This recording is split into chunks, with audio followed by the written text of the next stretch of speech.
നാളികേര വില ഉയർന്നുയർന്ന് പോവുകയാണ്. 475 മുതൽ വലിയ ബ്രാൻഡഡ് വെറൈറ്റി ആണെങ്കിൽ അതിന് 500 രൂപ വരെ ഒരു കിലോയ്ക്ക് വിലയുണ്ട് ഇപ്പോൾ. അതായത് 275ന്റെ ചുറ്റുവട്ടത്തിൽ കിടന്ന് വർഷങ്ങളായി കളിച്ചിരുന്ന വെളിച്ചെണ്ണ വിലയാണ്, അല്ലെങ്കിൽ നാളികേരത്തിന്റെ തന്നെ വിലയാണ് ഇത്രയധികം ഉയർന്നു പോയിരിക്കുന്നത്. അപ്പൊ എന്തുകൊണ്ടാണ് വെളിച്ചെണ്ണ വില ഇത്ര ഉയർന്നത്? പെട്ടെന്ന് ഡിമാൻഡ് വർദ്ധിച്ചത് കൊണ്ടാണോ? അല്ല, ഉൽപാദനം കുറഞ്ഞതാണ് പ്രധാനപ്പെട്ട കാരണം. കാരണം നമ്മൾ ആരും, അതായത് ഉൽപാദനം കുറയുന്നു ഒരു വശത്ത്, മറുവശത്ത് വെളിച്ചെണ്ണയുടെ വില ഡിമാൻഡ്, ഉപയോഗം വർദ്ധിക്കുന്നു. എന്തുകൊണ്ടാണ് വെളിച്ചെണ്ണയുടെ ഉപയോഗം വർദ്ധിക്കുന്നത്? വെളിച്ചെണ്ണയുടെ ഉപയോഗം വർദ്ധിക്കാനായിട്ട് പല കാരണങ്ങളുണ്ട്. ഉദാഹരണത്തിന് നമ്മുടെ ആയുർവേദ മേഖല ഉപയോഗിക്കുന്ന എണ്ണകളിൽ ഏറ്റവും ശ്രേഷ്ഠമായതും ഏറ്റവും അധികം ഉപയോഗിക്കുന്നതും വെളിച്ചെണ്ണയാണ്. ശുദ്ധ വെളിച്ചെണ്ണയിലാണ് ഒട്ടുമിക്ക ആയുർവേദ ഉൽപ്പന്നങ്ങൾ ഉണ്ടാക്കുന്നത്. അതുപോലെ അതാണ് മുറിവെണ്ണയുടെ പ്രത്യേകത നിങ്ങൾക്ക് ഞാൻ പറയാതെ തന്നെ അറിയാമായിരിക്കും. ഏതൊരു മുറിവിലും മുറിവെണ്ണ പുരട്ടി പ്ലാസ്റ്റർ ഒട്ടിച്ച് സൂക്ഷിക്കുകയാണെങ്കിൽ എത്രയും വേഗം ആ മുറിവ് കരിയും. അപ്പൊ അത്ര ശക്തിയാണ് മുറിവെണ്ണയ്ക്ക്. ഈ മുറിവെണ്ണയുടെയൊക്കെ ഉൽപാദനം എന്തുകൊണ്ടാണ്? വെളിച്ചെണ്ണ കൊണ്ടാണ്. അപ്പൊ വെളിച്ചെണ്ണയും ഒട്ടും കുറവല്ല. അതുപോലെ തന്നെ നമ്മുടെ എന്താ പറയുക, നേത്രരോഗങ്ങൾ വരാതിരിക്കാൻ ഏറ്റവും നല്ല ഒന്നാണ് കോട്ടയ്ക്കൽ ആര്യവൈദ്യശാലയുടെ ഇളനീർ കുഴമ്പ്. കഴിവതും ഈ ഇളനീർ കുഴമ്പ് ഉപയോഗിക്കുന്നവർക്ക് തിമിരം വരെ വരില്ല, അഥവാ ബാധിച്ച തിമിരം തന്നെ വർദ്ധിക്കാതിരിക്കാൻ സഹായകമാണ്. ഇതൊക്കെ അനുഭവം കൊണ്ട് ഞാൻ പറയുന്നതാണ് കേട്ടോ, ആരെങ്കിലും പറഞ്ഞു കേട്ട് പറയുന്നതല്ല. പിന്നെ ധാരാളം ഗ്രന്ഥങ്ങൾ, ഈ ഇത്തരം വിവരങ്ങൾ നമുക്ക് തരുന്ന ഒരുപാട് ഗ്രന്ഥങ്ങളുണ്ട്. അതുപോലെ തന്നെ നാളികേരത്തിന്റെ മറ്റൊരു സവിശേഷത ഞാൻ തന്നെ ഇതിനു മുൻപ് പറഞ്ഞിട്ടുള്ളതാണ്. അതായത് അൾഷിമേഴ്സ് തടയുന്ന വെർജിൻ കോക്കനട്ട് ഓയിൽ. ഈ വെർജിൻ കോക്കനട്ട് ഓയിലിന് നന്നായിട്ട് വില കൊടുക്കണം. ആ വെർജിൻ കോക്കനട്ട് ഓയിൽ ദിവസവും ഒരു സ്പൂണെങ്കിലും നമ്മൾ ഉറങ്ങുന്നതിന് മുൻപ് നമ്മുടെ ശരീരത്തിൽ പ്രവേശിച്ചിട്ടുണ്ടെങ്കിൽ നമുക്ക് അൾഷിമേഴ്സ് വരില്ല എന്ന് ഞാൻ എൻ്റെ നാവ് കൊണ്ട് പറയുകയല്ല. ഞാനിങ്ങനെ ഒരു വീഡിയോ ചെയ്തിരുന്നു. അപ്പൊ എനിക്ക് കുറെ പേര് എന്നെ വിമർശിച്ചെഴുതി ചോദിച്ചു, അതിന് പേറ്റന്റ് വല്ലതും കിട്ടിയിട്ടുണ്ടോ? ഞാൻ അന്നേരം തിരിച്ചു ചോദിച്ച ഒരു ചോദ്യമുണ്ട്. നമ്മുടെ ആയുർവേദ മരുന്നുകൾ, നമ്മൾ കോട്ടക്കലുകാരുടേതാകട്ടെ, ഒരുപാട് ധന്വന്തിരി മഠത്തിൻ്റെതാകട്ടെ, ഡാബറിൻ്റെതാകട്ടെ, ഒരുപാട് ആയുർവേദ മരുന്നുകൾ വിശ്വാസത്തോടെ കഴിക്കുന്നുണ്ട്. അതൊക്കെ പേറ്റന്റ് എടുത്താണോ ആ തരത്തിൽ വിശ്വാസ്യത സൃഷ്ടിച്ചത്? അതൊക്കെ അതിൻ്റെ ഗുണം കൊണ്ടാണ്. നമ്മുടെ പൂർവികർ തൊട്ട് നാം തൊട്ടുള്ളവർ ഉപയോഗിച്ച് അതിൻ്റെ ഫലം നേടിയത് കൊണ്ടാണ് നമുക്കതിൽ വിശ്വാസം വന്നത് എന്ന് ഞാൻ പറഞ്ഞിരുന്നു. പക്ഷേ ഇതാ ഈ അടുത്തിടെ അമേരിക്കയിൽ നിന്ന് തന്നെ ഒരു പ്രശസ്ത ഡോക്ടർ അതിന്റെ തെളിവ് സഹിതം, അതായത് ഇത് അൾഷിമേഴ്സ് തടയുമെന്ന് തെളിയിച്ച ആ തെളിവ് സഹിതം ഒരു വീഡിയോ ചെയ്ത് എനിക്ക് തന്നെ അയച്ചു തന്നു എന്നുള്ളതാണ്. അപ്പൊ ഞാൻ പറഞ്ഞതിനെ സബ്സ്റ്റാൻഷിയേറ്റ് ചെയ്തുകൊണ്ടാണ് അദ്ദേഹം ആ വീഡിയോ ചെയ്ത് എനിക്ക് അയച്ചു തന്നത്. അപ്പൊ ഞാൻ എൻ്റെ പ്രിയപ്പെട്ട സുഹൃത്തുക്കളെ പറയുന്നത്, വെളിച്ചെണ്ണ ടോപ്പ് ടു ബോട്ടം അതീവ ഗുണമുള്ളതാണ്. അതിൻ്റെ ഒരു തെളിവാണ് ഞാൻ നേരത്തെ പറഞ്ഞിട്ടുണ്ട് ഒരിക്കല്. അതായത് അങ്ങ് കോഴിക്കോട് ജില്ലയില് ഒരു കുടുംബശ്രീ മൈക്രോ എന്റർപ്രൈസ്, അതായത് വലിയ 7000 കുടുംബശ്രീകൾ ചേർന്നുള്ള ഒരു കുടുംബശ്രീ മൈക്രോ എന്റർപ്രൈസസ് തെങ്ങിൽ നിന്ന് 42 ഉൽപ്പന്നങ്ങൾ ഉൽപ്പാദിപ്പിക്കുന്നു. ആദ്യത്തെ ഉൽപ്പന്നം ഈ പറയപ്പെട്ട വെർജിൻ കോക്കനട്ട് ഓയിലാണ്. അത് വെറുതെ വീട്ടിലിരുന്ന് ഉണ്ടാക്കുകയല്ല ചെയ്യുന്നത്. 30 ലക്ഷം രൂപയുടെ ഒരു മെഷീനറി, ഓസ്ട്രേലിയയിൽ നിന്ന് ഇമ്പോർട്ട് ചെയ്ത മെഷീനറി, IIM കാലിക്കറ്റിന്റെ സഹായത്തോടു കൂടിയാണ് അവര് വെർജിൻ കോക്കനട്ട് ഓയിൽ ഉൽപ്പാദിപ്പിക്കുന്നത്. 41ാമത്തെ ഉൽപ്പന്നം ഏതാണെന്ന് അറിയണ്ടേ? ചൂലും പ്രയോജനമുണ്ട്. ചൂല് കൊണ്ട് അടിച്ച് ശരിയാക്കേണ്ട ഒരുപാട് വൃത്തികേടുകൾ കേരളത്തിൽ ഉണ്ട് എന്ന് നിങ്ങൾക്കറിയാമല്ലോ. അപ്പൊ എൻ്റെ പ്രിയപ്പെട്ട സുഹൃത്തുക്കളെ, ആ തേങ്ങയ്ക്കാണ് ഇത്രയധികം വിലക്കയറ്റം വന്നിരിക്കുന്നത്. അപ്പൊ എന്താ ഞാൻ പറഞ്ഞത്?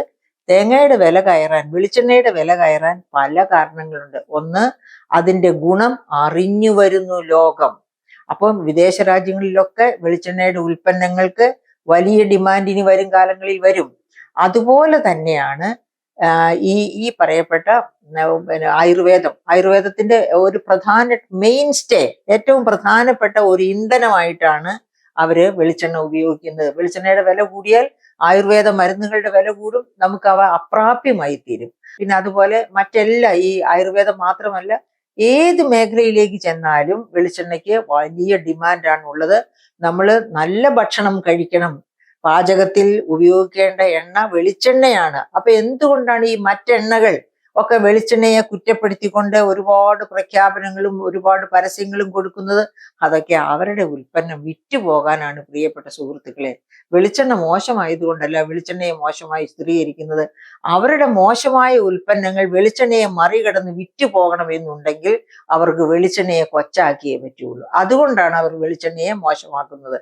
നിങ്ങൾക്കറിയാം, വെളിച്ചെണ്ണ ഒരു മൃഗത്തിൽ നിന്ന് എടുക്കുന്ന എണ്ണയല്ല, ഒരു സസ്യത്തിൽ നിന്ന്, തെങ്ങിൽ നിന്ന് എടുക്കുന്ന എണ്ണയാണ്.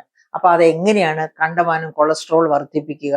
അതിനങ്ങനെ കൊളസ്ട്രോൾ വർദ്ധിപ്പിക്കാൻ പറ്റില്ല. അങ്ങനെ നമ്മുടെ കോമൺ സെൻസ് കൊണ്ട് ആലോചിച്ചാൽ മനസ്സിലാക്കാവുന്ന ഒരുപാട് ഗുണങ്ങളാണ് തെങ്ങിനും തേങ്ങായ്ക്കും ഉള്ളത് എന്ന് മനസ്സിലാക്കുക.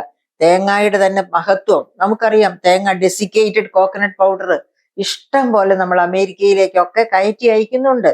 അപ്പൊ അങ്ങനെ മറ്റു യൂറോപ്യൻ രാജ്യങ്ങളിലേക്കും ഒക്കെ കയറ്റി അയക്കുന്നുണ്ട്. അപ്പൊ അങ്ങനെയുള്ള നിരവധി പ്രയോജനങ്ങളുള്ള നമ്മുടെ ജീവിതത്തിന്റെ വലിയ ഒരു ഭാഗമായി തീർന്നു കഴിഞ്ഞ, അതായത് ഗുണപരമായ ജീവിതത്തിന്റെ ഒരു ഭാഗമായി തീർന്ന കഴിഞ്ഞ ഒരു ഉൽപ്പന്നമാണ് തേങ്ങ, വെളിച്ചെണ്ണ എന്നൊക്കെ പറയുന്നത്. ആ ഉൽപ്പന്നത്തിന്റെ വില കൂടാനുണ്ടായ പ്രധാനപ്പെട്ട കാരണം, പെട്ടെന്ന് വില കൂടാനുണ്ടായ കാരണം, ക്രമേണ വില കൂടുകയാണെങ്കിൽ നമുക്ക് മനസ്സിലാക്കും ആഗോളതലത്തിൽ അതിനെപ്പറ്റിയുള്ള അറിവ് വർദ്ധിക്കുന്നു, അതിന്റെ ഡിമാൻഡ് കൂടുന്നു. പക്ഷെ ഓൾ ഓൺ എ സഡൻ പെട്ടെന്ന് അങ്ങനെ കൂടാൻ ഒക്കില്ലല്ലോ. ഇപ്പൊ കേരളത്തിൽ പെട്ടെന്നാണ് തേങ്ങയുടെ വില, വെളിച്ചെണ്ണയുടെ വില ഇന്ത്യയിൽ കൂടിയിരിക്കുന്നത്. അതിന്റെ പ്രധാനപ്പെട്ട കാരണം ഉൽപാദനം താഴേക്ക് പോയി. ഇപ്പൊ പരിസ്ഥിതി സൗഹൃദമാക്കാൻ വേണ്ടി ഒരുപാട് ശ്രമങ്ങളൊക്കെ നടക്കുന്നു. COP29 എന്നൊക്കെ പറഞ്ഞ് വലിയ ആഗോള തലത്തിലുള്ള മീറ്റിങ്ങുകളും പ്രഖ്യാപനങ്ങളും ഒക്കെ നടത്തുന്നു. പക്ഷെ നമ്മുടെ കേരളത്തിലേക്ക് വരിക, അല്ലെങ്കിൽ നമ്മുടെ ഇന്ത്യയിലേക്ക് വരിക, തെങ്ങിനൊക്കെ രോഗബാധയാണ്. എന്തുകൊണ്ടാണ്? തീർച്ചയായിട്ടും തേങ്ങയ്ക്ക് വളരാൻ സൗഹൃദമല്ലാത്ത രീതിയിൽ കീടങ്ങൾ വളരുന്നു. ആ കീടങ്ങളെ വേണ്ട രീതിയിൽ അമർച്ച ചെയ്യാനുള്ള സാധ്യതകള് വളർന്നു വരുന്നില്ല. അതുകൊണ്ടൊക്കെയാണ് അങ്ങനെ. അതുപോലെ ഇതിന്റെ ഉൽപാദനക്ഷമത വർദ്ധിപ്പിക്കത്തക്ക രീതിയിലുള്ള എന്താ പറയാ വളപ്രയോഗം നടക്കുന്നില്ല. തെങ്ങിന് എന്ത് വളമാണ് വേണ്ടത്? തെങ്ങുമായിട്ട് ബന്ധപ്പെട്ട് എൻ്റെ PhD ഞാൻ ഒരുപാട് കാര്യങ്ങൾ ചെയ്തിട്ടുണ്ട്. അതുകൊണ്ട് എനിക്കറിയാം തെങ്ങിന് വേണ്ടത് നൈട്രജൻ, ഫോസ്ഫറസ്, പൊട്ടാസ്യം. അതിന്റെ ഒരു പ്രപ്പോർഷനും കൂടി ഞാൻ പറയാം.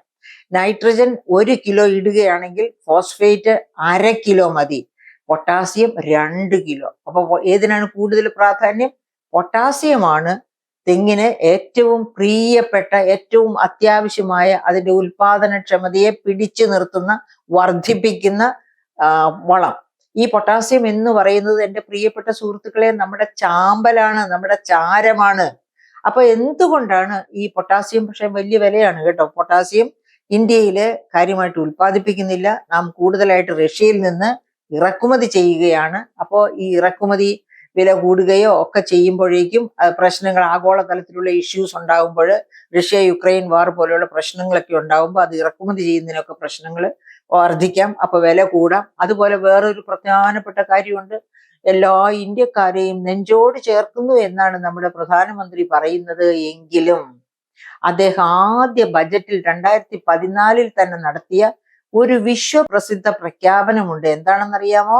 സബ്സിഡികൾ ഘട്ടം ഘട്ടമായി കുറച്ച് ഇല്ലാതെയാക്കും. വലിയ ഒരു പ്രസ്താവനയാണ് നടത്തിയത്. അപ്പൊ എന്താ സംഭവിച്ചത്? ഫെർട്ടിലൈസർ സബ്സിഡി വലിയ തോതിൽ സബ്സിഡൈസ് ചെയ്ത് കർഷകർക്ക് കിട്ടിക്കൊണ്ടിരുന്ന കെമിക്കൽ ഫെർട്ടിലൈസേഴ്സ് ഒക്കെ സബ്സിഡി കട്ട് ചെയ്ത് സബ്സിഡി കട്ട് ചെയ്യുമ്പോൾ ഇമ്പോർട്ട് ചെയ്യുന്ന പൊട്ടാസ്യത്തിനൊക്കെ എന്ത് സംഭവിക്കും? വില കണ്ടമാനം ഉയരും. അങ്ങനെ വില ഉയർന്നതുകൊണ്ട് സാധാരണ ചെറുകിട ഇടത്തരം കർഷകരാണ് ഇന്ത്യയിലെ കർഷകരിൽ 68% ചെറുകിട ഇടത്തരം കർഷകരാണ്. അവർക്ക് ഈ പൊട്ടാസ്യം, ഈ വലിയ ഉയർന്ന വില കൊടുത്ത് പൊട്ടാസ്യം വാങ്ങി തെങ്ങിനിടാൻ നിവൃത്തിയില്ല.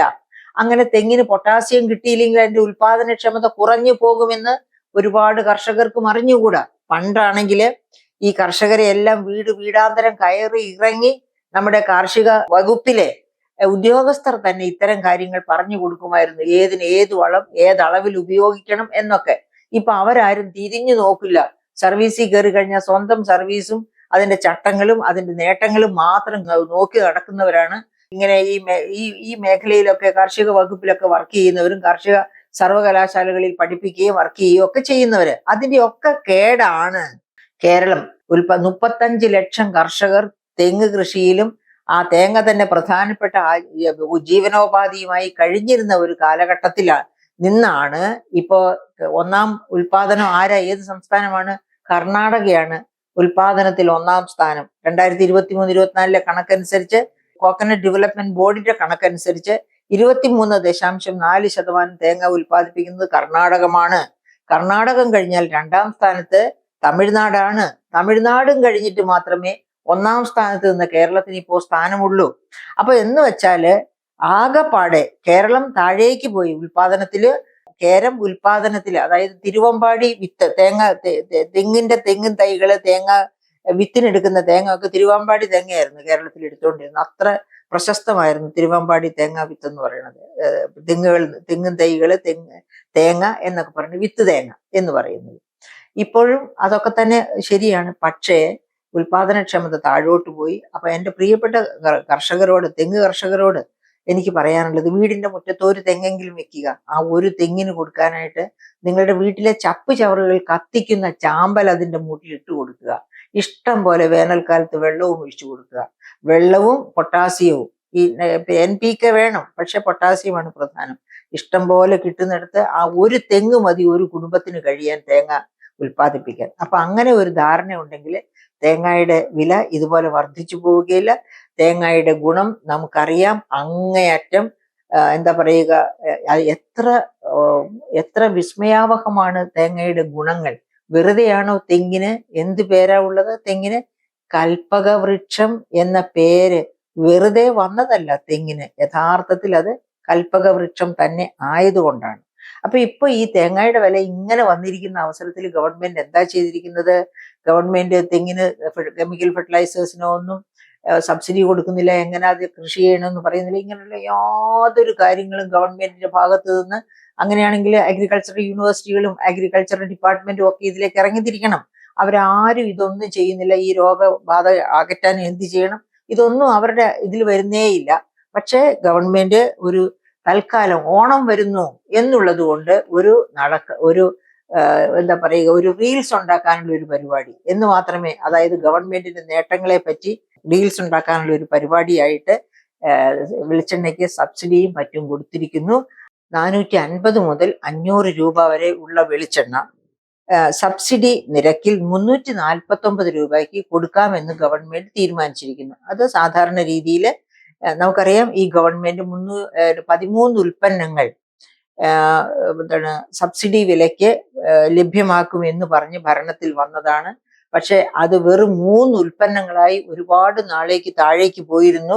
13 നിന്ന് 3 ഉൽപ്പന്നങ്ങളിലേക്ക് താഴെ പോയിരുന്നു. പക്ഷെ ഇപ്പൊ വീണ്ടും ഓണം വന്നപ്പോൾ പൊടി തട്ടി ആ തീരുമാനം എടുത്തു. അങ്ങനെ എടുത്തതിന്റെ ഫലമായിട്ട് വെളിച്ചെണ്ണ 349 രൂപയ്ക്ക്, പക്ഷെ 349 രൂപ കൊടുത്ത് 1 ലിറ്റർ വെളിച്ചെണ്ണ മേടിക്കാനുള്ള കഴിവ് എത്രമാത്രം ഉപഭോക്താക്കൾക്കുണ്ട് എന്നത് നമ്മൾ കണ്ടു തന്നെ അറിയേണ്ടിയിരിക്കുന്നു. അപ്പോൾ വെളിച്ചെണ്ണ വില ഇങ്ങനെ ഉയരത്തിലേക്ക് പോകാൻ കാരണം ഗവൺമെന്റിന്റെ അനാസ്ഥയാണ്, കർഷകരുടെ അനാസ്ഥ കൂടിയാണ്.